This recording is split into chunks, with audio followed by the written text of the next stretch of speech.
He's got it, wants to throw. Wentz looks, pressure comes. Wentz hit, sack, back inside the 20. Aiden Hutchinson, that's number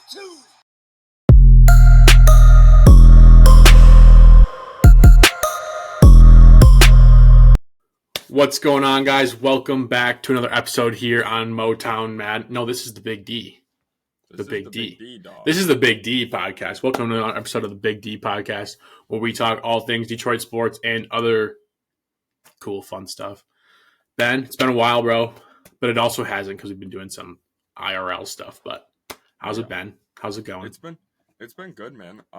Just witnessed a car crash outside of my house, so that was pretty cool. So if That's exciting. If you ever see me go like that, I'm probably looking at the car crash. If the cops knock on his door, we know it's definitely for the car crash and nothing else. If I hear cops knocking on my door, they're going to be like, hey, did you witness this? If bro gets swatted. Yeah, nothing else. Drinking that Faygo. Yeah, man. That's real Michigan. That's a real Michigan. Yeah, man. Also, podcaster. I went to the dollar store, right?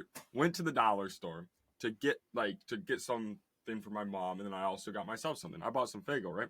When did the Dollar Tree become the $1.25 tree? I haven't been to the dollar store in I don't know how long, and apparently it's been $1.25.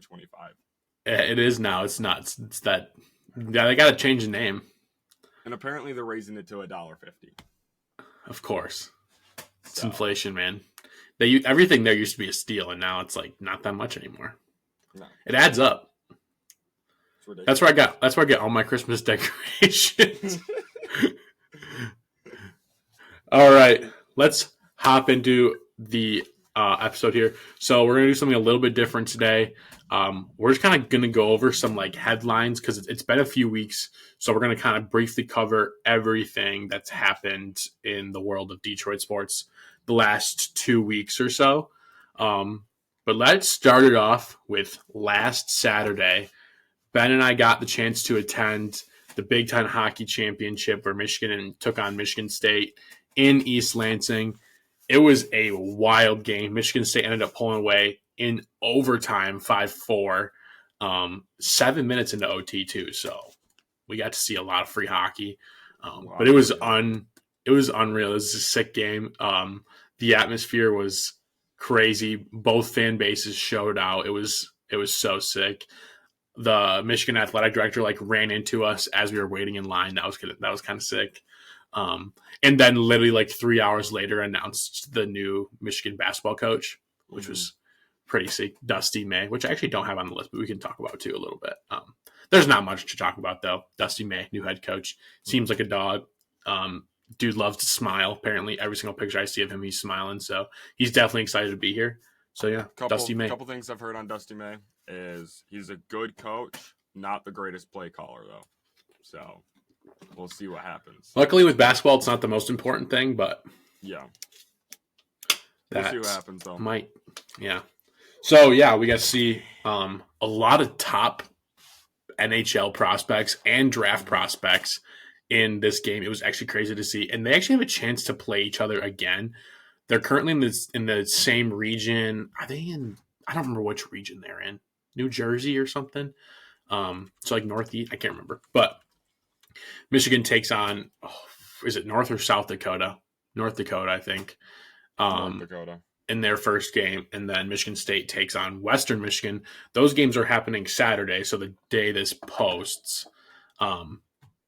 And if they both win, they'll play each other. So that's kind of crazy. It's also the first time there's been 4 Michigan teams in the Frozen Four tournament since I don't remember when. But yeah, I already named 3 of those, and then Michigan Tech's also in there, which is pretty sweet to see.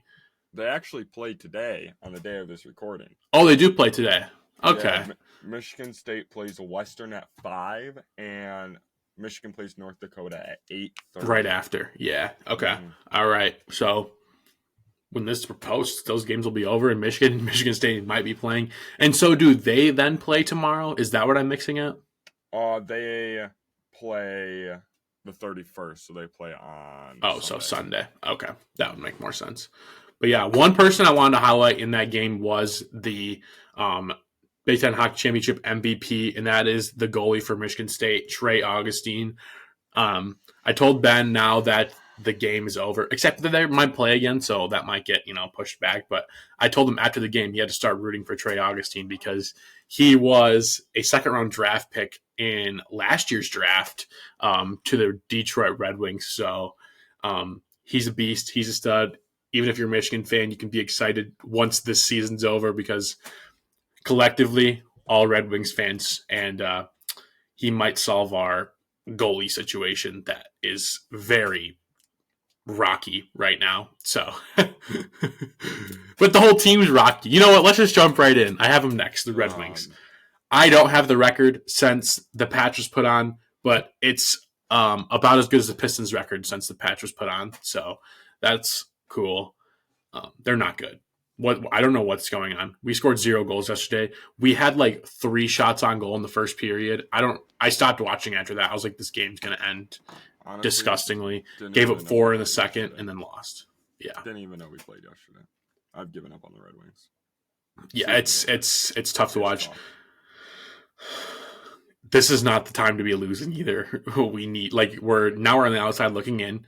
I think we're in the 4th place in the wild card now, or 2 spots behind getting a spot. And I don't think that we have a chance on the way we've been playing. I don't know what's going on. I don't know if you have any insight onto what's going on at all. But I don't really want to talk about them a whole lot because it's just been miserable. It's just off the rails. Our defense has been atrocious. We don't know how to keep control of the puck. We're giving up turnovers left and right. We can't score. I know Larkin being gone was a huge impact on the team. And basically, it's the patch. That's all I'm going to say on it. I blame the patch. It seriously feels like there's a big culture shift. The pride behind it is gone. That Dan Campbell kind of mentality is gone. The grittiness is gone. It's just a soft hockey team we're watching now, and it's tough to see. Yeah. No. Speaking of teams who suck, go for it. Let's get into the Pistons. All right, I'm gonna pull up their most recent. They actually played tonight too, but pull up their most recent game. I think it was Wednesday night. Yeah, Wednesday against the Timberwolves, and I just want to look at this roster and just I'm in awe. I'm in shock. If you even go 2 games before the Timberwolves game when K didn't play, I mean this starting lineup it's got to go down as one of the worst in NBA history. It's disgusting. So our starting lineup, I'm going to go back to before the Timberwolves game to the Knicks game. And I'm going to tell you the starting lineup. So, at point guard, Marcus Sasser, which, love the dude. He's not a starting point guard, though. I'll tell you that much. Not yet. He had 24 points. He actually played a decent game, but lots of turnovers. So, or I guess 1 turnover. But he actually played all right, but that's about the only bright spot. Besides James Wiseman, who's actually been playing well, and he started at center that game. He's been playing well, but he's also not a starting center. I don't know what else to tell you. Jaden Ivey at shooting guard had a terrible game, scored 9 points. When our starting scorer is out, you expect him to be that, and he wasn't. Troy Brown Jr. started for us, which is really awesome. Yeah. He's barely even making a roster anywhere else. Yeah. And then we've got Tosin Evbomwan. Who? Starting. Yeah, pretty sick. He had 3 points and 2 rebounds in his start. And yeah, off the bench, Malachi Flynn, who's actually been playing really well, and I actually love Malachi Flynn, but whatever. And then you got Jared Roden. I don't even know when we got him. Evan Fournier, trade deadline stuff. Buddy Boeheim, and Chimezi Metu. I don't even know. I don't even know what are we doing? It's ridiculous. I don't understand how we've been bad for this long and still can't put a decent basketball team on the floor. I don't get it. It's at least the Lions, yes, we were bad for 50 years, but we have a decent. Don't tell me the Pistons are going to take 50 years to rebuild. I don't want to hear it. I just am so over it. The Tigers are starting to rebuild. Tigers running up and up. Have rebuilt pretty well. The Pistons are just going down and down. There's no rebuilding. The problem is with the Lions is it seemed like there was a lot of internal issues as to why, and those have since been resolved. New GM, new owner, new coach. We have a new coach for the Pistons. Best coach in the league. At least we pay him like he is. Second highest paid coach in the league.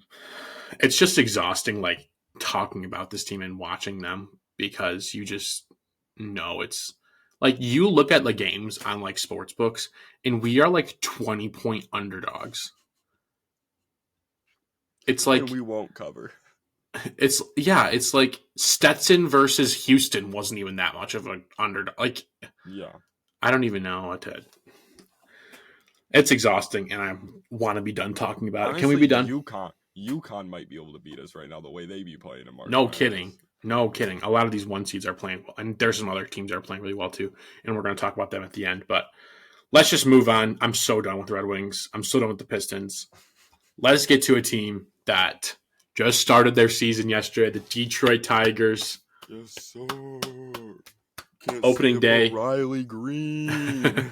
Opening day was yesterday. There's no game today, the day of we're recording. I think the MLB wanted to have a good nationally televised day of baseball on this Friday. There's a ton of good matchups. Braves-Phillies are starting tonight. I mean, pretty sick. Speaking of matchups, can we talk about how there was two opening day games postponed day before because of rain? Like, I don't even know, like, I'm sure it actually did rain, but I didn't even look to see, like, if there was actually rain. And, what was it? It was Boston. Yeah, I get that. No, Boston played yesterday. Who was it? I don't remember who it was. But, well, one of them was Philly. Yeah, it was Atlanta, Philly, and Brewers at Mets. Oh, that's right. They didn't play yesterday too. Yeah. So I didn't look to see if it rained, but also I think that as an ownership, as a leadership team and whatever, as an operations person,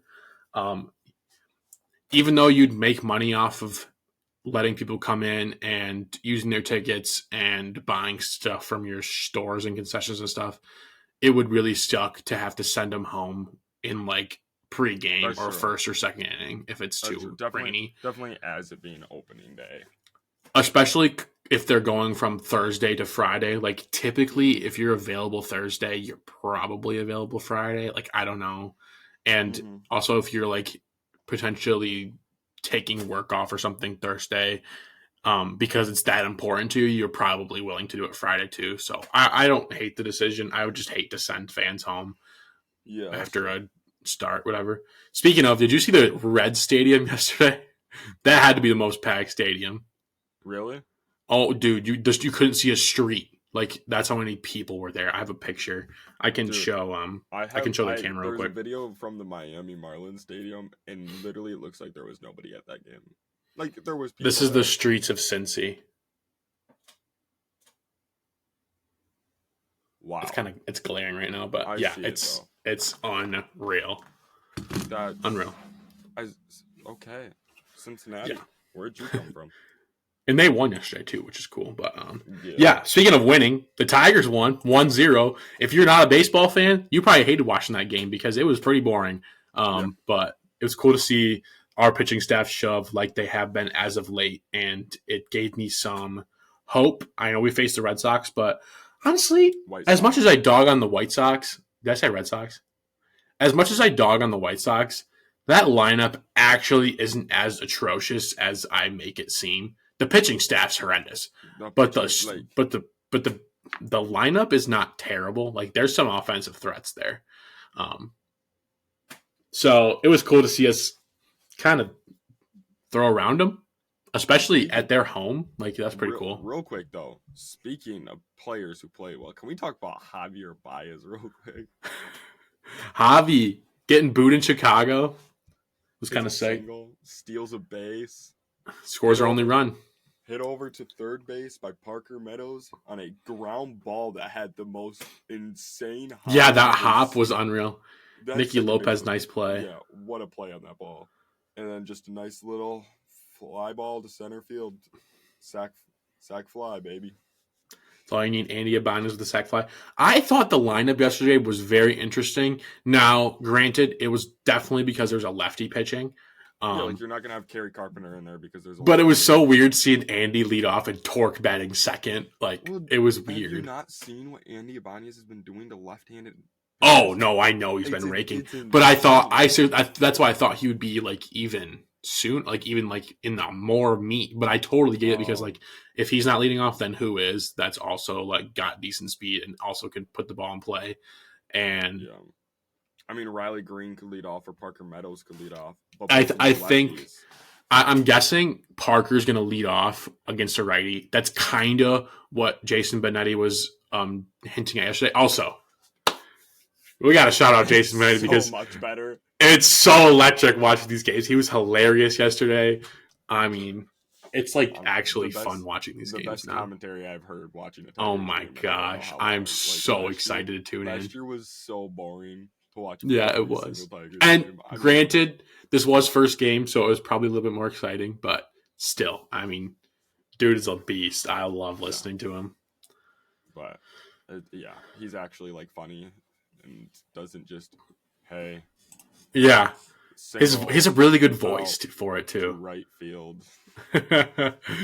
So we haven't recorded in a while, so I want to go over kind of like the final roster cuts and everything for the Tigers,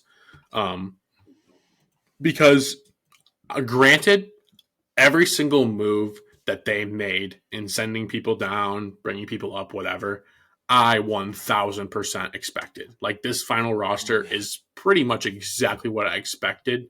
The starting lineup and stuff, not so much, but granted, that was kind of weird yesterday with it being a lefty. We have a lot of lefties that start typically. And so I kind of understand like why McKinstry didn't play yesterday and stuff like that.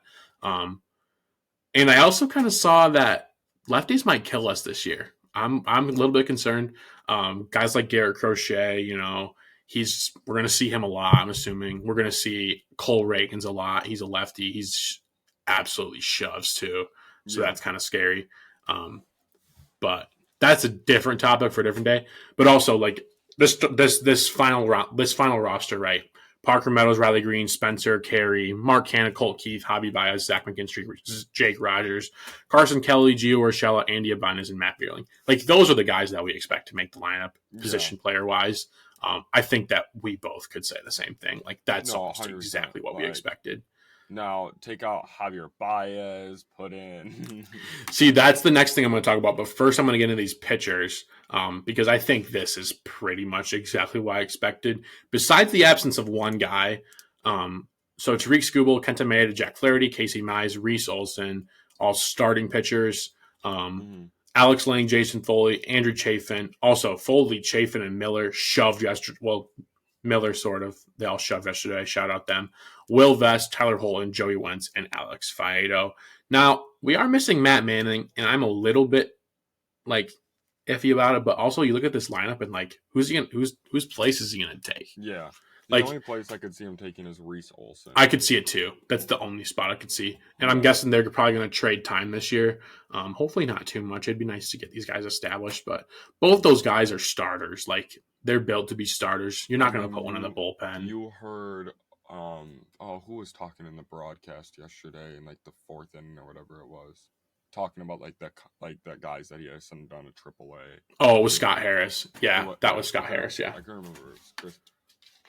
So Scott Harris was talking about it, and Scott Harris was pretty much, he just said like it was like one of the hardest seasons like he had to make, like who's joining, because the guys that have played up in the majors with Matt Manning, and they gave us tough cases. They played well in spring training. They gave us Matt Manning shoved, and our goal is like that they don't let this hurt them, that they didn't make the team.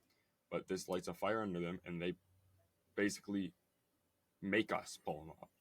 because of Yeah. how well they'll be playing in AAA. I think don't know. We'll see what happens. we have a problem in our pitching staff, and it's the best problem you can have, and it's that you have too many solid starters. Like, you think about it too. Like, We have Jackson Job. Gibson Longs do.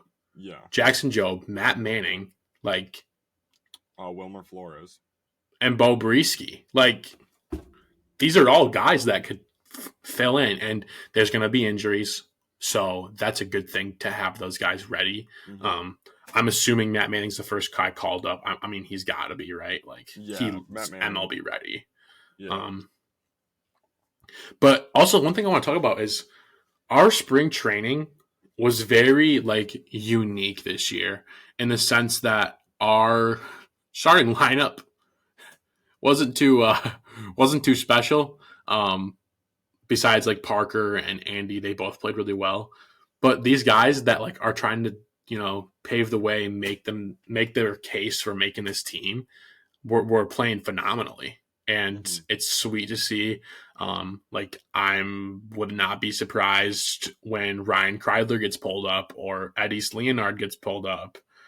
I mean, there's just so many guys you could pick. I mean, even like Ben Boone or Dingler could take a catcher spot this year. Like, even like Akil Badoon coming back Yeah. to the majors and like being a bench bat, like exactly. Like, I'm not super. Oh, and Keston Hira too. Like, our signing. Like, I mean, we forget about like Jace Young too. Like, I mean, there's just so many guys many different guys that could come up and do it. And it's sweet to see.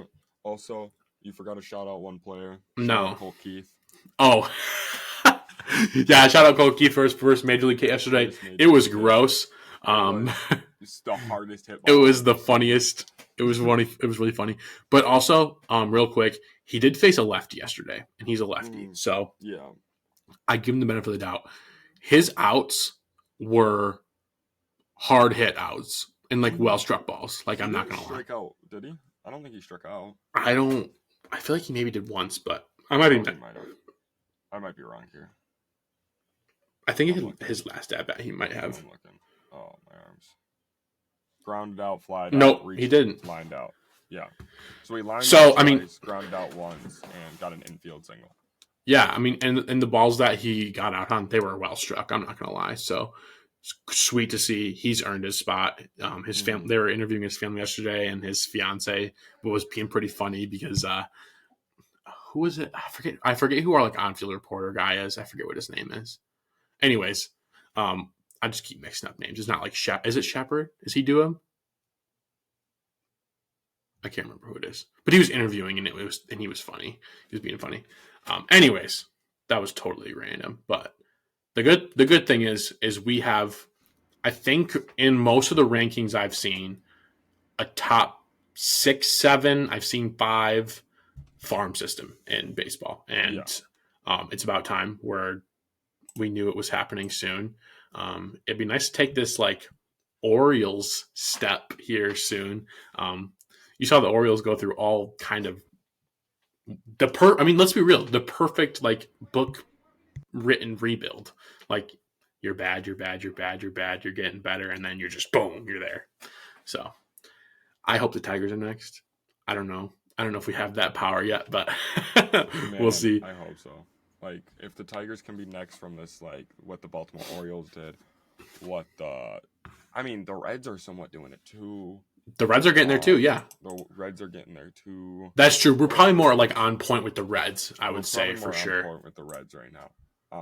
The Dodgers, they just buy their team and then lose in the playoffs. They have a lot of prospects too, though. Like, they have top 3 farm system too. The problem is they have the money to spend and they're good at developing. It's unreal. The Braves, like, what they've done is insane because they've basically developed every single person on that team. Yeah. So the funny thing about the Braves is they have everyone locked up for cheap for a long time. Now their farm system isn't super great after that, but they also have a bunch of years of these guys being locked up to get there again. It's crazy. I love what they do as ownership. That's totally beside the point, but it's literally what we did with Cole Keith this year. Yeah, no, exactly what we did. It's what the Royals are probably going to do with Bobby Witt. I'm assuming they're going to sign a massive one soon. Bobby Witt's going to sign a massive deal. Yeah. So yeah, so no game today for the Tigers. Tomorrow, day of this posting, we see Kenta Maeda versus Mike Soroka. Yep. Interesting matchup there. Both right-handed pitchers, both on new teams. Mhm. Interesting. And then we have Jack Flaherty versus Eric Fede. I don't even know, but good luck, White Sox, with your rotation this year, man.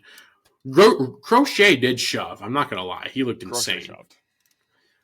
There were a lot of people doubting him, and yesterday he proved that he belonged. So that was sweet to see from a White Sox This is fan Crochet's perspective. first year as a starter, right? Because he was a bullpen piece last year. He's been a bullpen guy. His last start was for the Tennessee Volunteers in 2020 against the Wright State. It was like 7 days before COVID hit. Insane. I thought he was a bullpen piece, and he was. He did well as a starter. I mean, he's got a good pitch mix. He's got the stuff, man. He's got that 3-pitch mix, and that's all you really need as a starter. Yeah, like he can do it, and like he pitched an amazing game. We just got the absolutely across, and I will say he pitched an amazing game. His team just couldn't hit the ball for him. No, and that's it was as the Tigers. Like his team couldn't hit the ball for him. Which is honestly what you kind of expect the opposite for White Sox is. Usually White Sox are going to piece together a few runs because they just swing out of their shoes and a few leave, and like you got Jake Berger. No, Jake Berger. Calm down. Who's the Oh my gosh! Yes, Andrew Vaughn. I was trying to think of other power hitting white guy. Eloy Lubob. Yeah, so all those guys. Yoan took some insane swings yesterday. Like I feel like he tore his ACL like half the swings. But yeah, that's gonna be it for Tigers. We're gonna get into more of it as we keep. I don't remember if did you shout out Tariq Skubal already. I did not. Go ahead. 6 innings pitched, 0 earned runs, 0 walks, and 6 Ks. 6 Ks. Strikeouts. And he only had like 85 pitches, so 83. He could have kept going. Yeah, but first game of the season. I get it. I get it. You're not they do this every year. You're not. I totally get it. Guys go more than 6. Definitely when it gets tough to the point where you're seeing guys for the third time. Yeah. More. Yeah, definitely. So let's get in.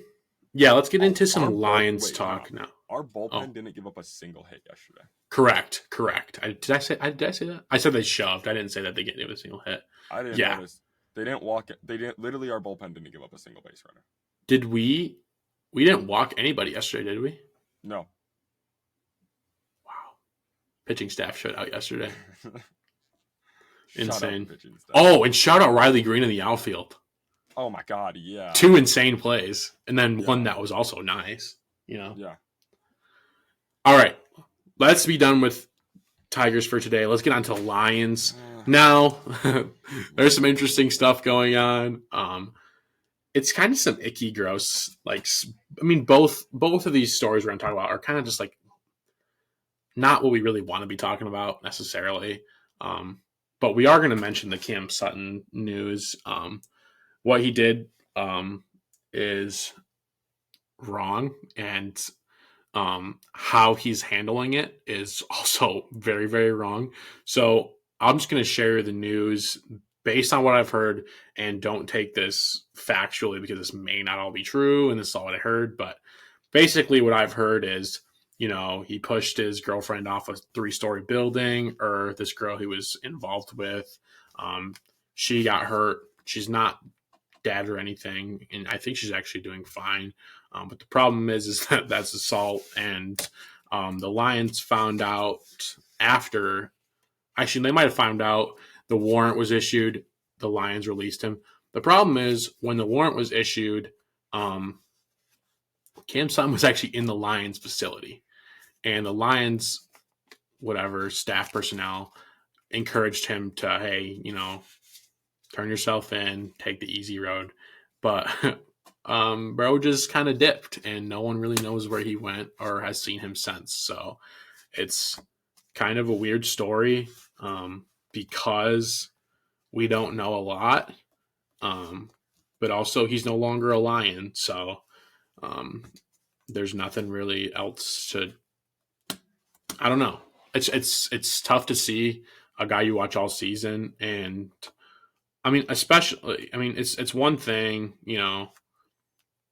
he struggled a lot this season.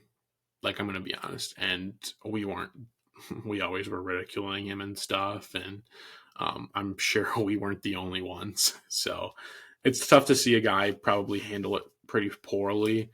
And, you almost feel a little bit responsible for it a little bit, but also not really. Like, that's also the comes with the job, and so, yeah, until we hear more, that's going to be pretty much it, us talking about it. Yeah, what do you have to say? I'm kind of just rambling.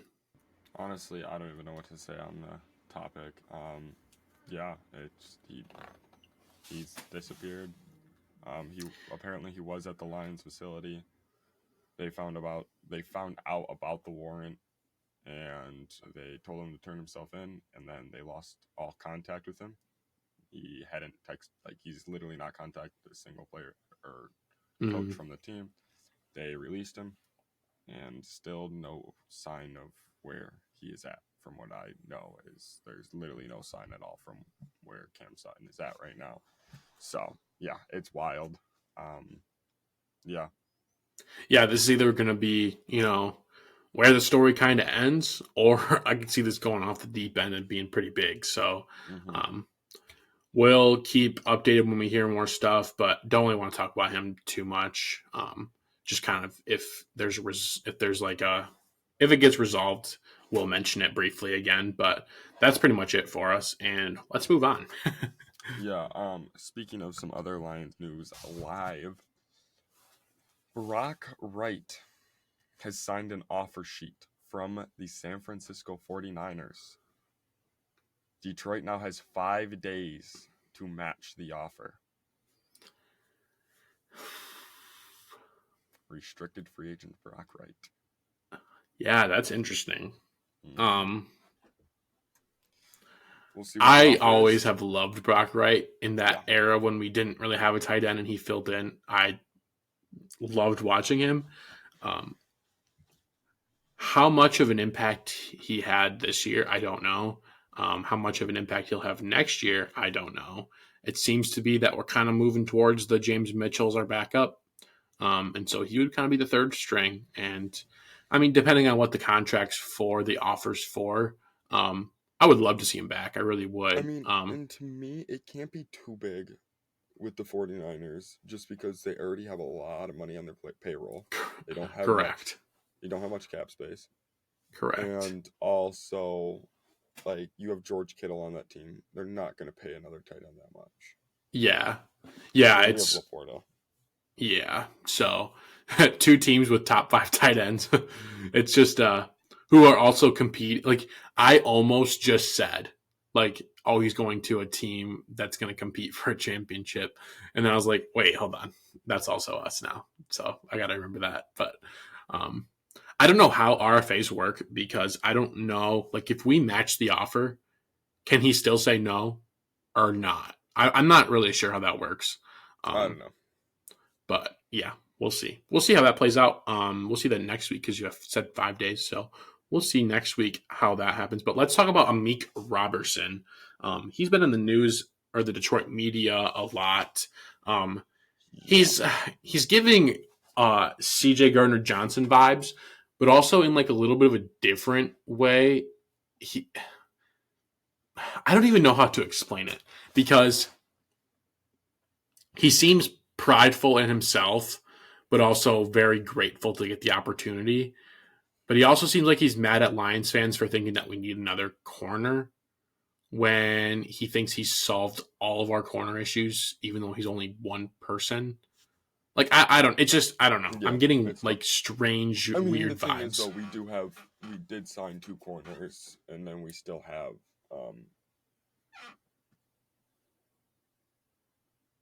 but we don't have Will Harris. We still have Will Harris, I know.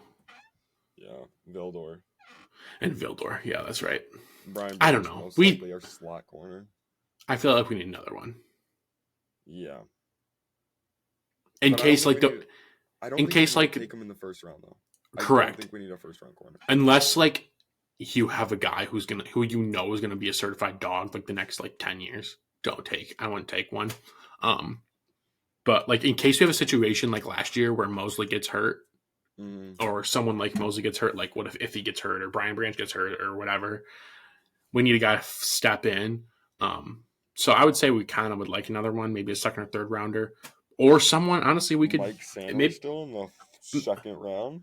I mean, maybe it is a first rounder. Maybe it is Cooper DeJean or Kool-Aid McKinstry. I don't know if there's someone that Brad really likes. If Kool-Aid McKinstry is still there, I have belief that we take Kool-Aid McKinstry. And also, we're talking about it already, so I'm just going to throw it out there, is that Brad Holmes said in a press 2 or 3 days ago that we don't need a DB. And that was like literally almost his quote, like exactly. And so I read that and I think, okay, there's so many things going on in my head. Initially, I'm like, what do you mean we don't need another one? We obviously need another one. You can't have enough DBs, you know? And especially with our problem last year is we want to have a lot of DBs ready to go. That's my initial instinct. My other initial instinct is that it's Brad Holmes, and he absolutely cooked last year. And why am I questioning King Brad?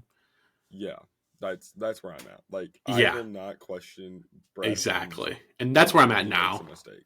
That's where I'm at now. But also, is he just bluffing for the press? He could be. That is something Brad would do. Anything can happen at this time. It's draft. I don't know. I'm leaving with more questions than answers after that quote. Less than a month away until the draft. Yeah, that'll be fun. We're gonna go to that draft too, so that'll be sweet. Let's get into. I think we're gonna be done with Detroit sports. That's kind of everything we've covered. Kind of everything briefly. Well, we'll dive into. We'll do a week recap of the first week of the Piston Tigers season next week. We'll do. I think that's gonna be a week then until. Or like that at that point, there'll be like a week left in the Red Wings season. There'll be like 2 weeks left in the Pistons season. And those seasons will be wrapping up probably because Pistons are definitely done. Red Wings at this rate are more than likely done. Unless they go on like a heater. If they go on a heater at the end of the season. Be nice. That'd be sweet. Nice. But we'll see. So that's kind of it with Detroit news. Not a whole lot of line stuff until the draft. Obviously, it's all going to be questions and rumors and mock drafts, and it's just kind of tiring because you don't know what to believe, but it's also really fun to listen to because then you get really, really mad when your team doesn't draft the player you've been seeing in those 27,000 mock drafts you see, and you're like, why did we trade for a running back? And then he ends up being the top 5 running back in the league, and then it's a roller coaster of emotions. John Robinson, maybe even in front. Yeah. So real quick, this is March, baby. We're gonna get into April, and April in the D. You know that's usually how it works. April in the D. Pistons are gonna be off the D real quick. Red Wings probably, and we'll be full swing with the Tigers. But March is a very, very big sports month. I would say. You know, March Madness. You know, opening day. Yeah. Almost NHL playoffs, almost NBA playoffs. So big month. Women's March Madness too. Forgot about that. Yep. But yeah, hockey. Yeah, hockey too. Yeah. So yeah, big month. So let's talk about it real quick. March Madness. We did a bracket draft or a bracket whatever together and separately competition. Yesterday kind of screwed me the most. And our together bracket. Right now, Ben's bracket's chilling. I don't know why he's frustrated. Because his bracket looks the best. Iowa State sold everything for every other one of my brackets. But for Mojo Madness specifically, bro is chilling. Like I don't know why he's tweaking. He's probably gonna end up winning. However, our auto pick bracket is doing the best by far, and it's not even close. No. It has the most points and double the points of almost anybody else points remaining. I don't even know.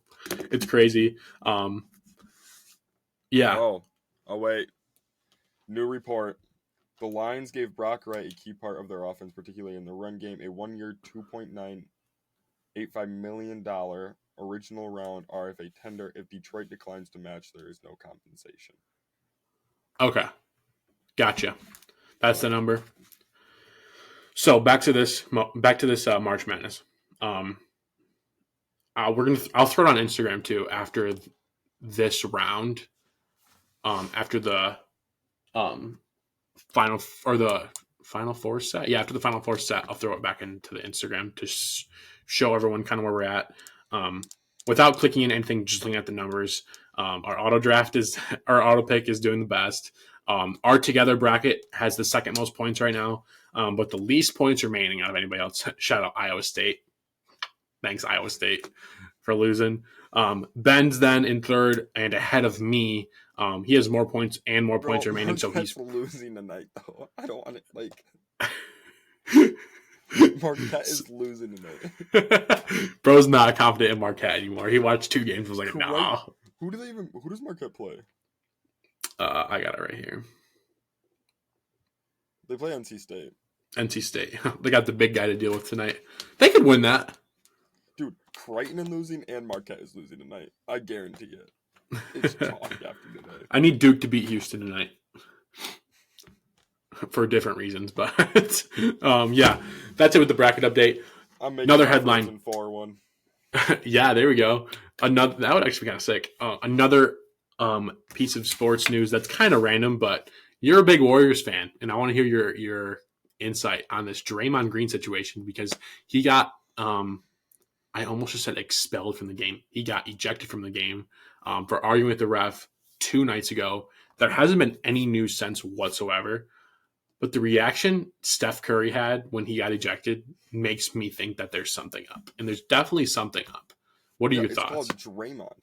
It's called Draymond being Draymond, and I'm so done seeing him. Like, okay, but here's the thing: is Steph wasn't frustrated. He was like upset and crying. Like he was sad. Like it was like genuine sadness I saw in his face. Yeah, I don't know. He definitely knows something is up. I don't know what's going on there, but the way Draymond has been acting over the last 2 years, the way he's been playing, you might not see much more Draymond. Probably not. And that's kind of what I thought too when I saw it happen. And yeah, that's kind of sad. I mean, he's a local guy. He was out half this year because he punched Yusuf Nurkic across the face. Exactly. Like, so what are we even talking about? It's tough. He shouldn't even be in the NBA anymore. Like, he's definitely in the wrong era. Definitely. But let's go back to the 80s. We'll update when it happens briefly again, just because you're big on the Warriors, so I just kind of wanted to mention too real quick. 2 more things. First one, I heard the NCAA president in a quote in a press conference said he wants to ban all college sports props. Now this has nothing really to do with any of our content, but I just thought it was interesting because of like the whole next thing we're going to talk about is the whole Shohei situation, which is nuts. And if it ends here, there's something up because it needs to keep going, keep investigating because it's crazy. Dude, I guarantee you Shohei was betting if he is taking the fall, Shohei was throwing angel games if he's taking the fall as he plays the bet. I saw someone yesterday say maybe Ipe just got confused because Shohei has a teammate whose name's Mookie Betts. Maybe he thought he was saying Bookie Betts and wanted to place a bunch of bets. I don't know. No, the thing I saw, it was a Pete Rose, and the caption over it was, all I had to do was blame my translator, my interpreter. Well, did you see what Pete Rose actually said? I'm assuming you did. I actually didn't. What did Pete Rose actually say? I want to pull up the actual quote because I don't want to mess it up. But someone asked him. I can look it up. Here, you look it up. But I think it was just something about like, oh, if I had an easy scapegoat like that, I would have used that too. Or something. It was something along those lines. Oh, damn. Yeah, it was crazy. I wish I... With tons of speculation... Well, back in the 70s and 80s, I wish I'd have had an interpreter. I'd be scot-free, Rose said in one video. That's what I'm saying, bro. Oh, I wish I had an interpreter. Oh, okay, Pete Rose. says he'd be scot-free if he hadn't interpreted like Shohei Ohtani. I don't even know what to say to that. I have no words. Wow, okay. Yeah, you know what? Fair enough. But yeah, those are all big sports headlines. We'll keep updating those because they're all kind of open-ended. So we'll see how those play out. And that's going to be it for me. Tigers play Saturday, Sunday. Red Wings play Pistons play the night we record this. Red Wings play the night this posts. So lots of Detroit sports today. left. Oh, you're going to get posted today? Possibly. We'll see. Bet. All right. That's it for me. You chilling? I'm so excited to watch the Tigers, man. I'm pumped. Chilling. I'm very sad there's not a Tigers game today. I know. I don't know why they had opening day and then had an off day the next day. Like, just I'm missing Jason Benetti's voice. Pause. Yeah, no. Sign us off. Well, that's gonna be it from us. Go check out the Motown Madness channel. We try to get at least one video out a week on there. Subscribe, turn on the notifications, check us out on Instagram and TikTok, and we will see y'all later. Peace. If you like this video, go ahead and hit that subscribe button and turn the notification bell on to never miss another video of ours. Check out our Instagram at motown.madness for daily posts and content all about Detroit sports. And check out our TikTok, motown.madness, for clips and highlights of each episode.